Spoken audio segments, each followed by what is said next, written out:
Musta mga ka-DIY? So, bali, andito na naman ang Yules DIY project para mag-product review and demo na rin sa ating sariling product. So, ito po yung ating pan-third product. Ito po ay automatic motion detection sensor para kay Sir Edren.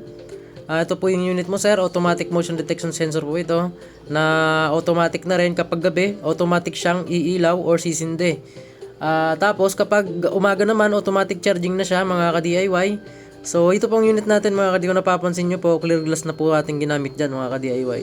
So meron po siya ang specs ng ilaw na 60 watts. Kapag naka full charge po ito, yung maabot hanggang umaga. Kapag maganda po ang sikat ng araw, kaya mas mayagi po na.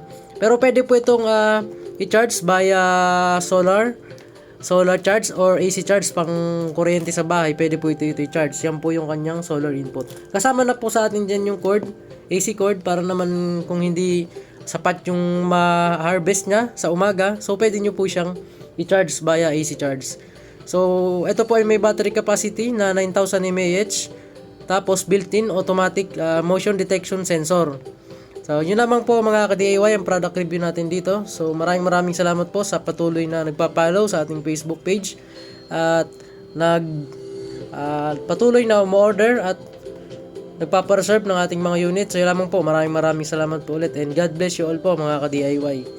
So ito po yung actual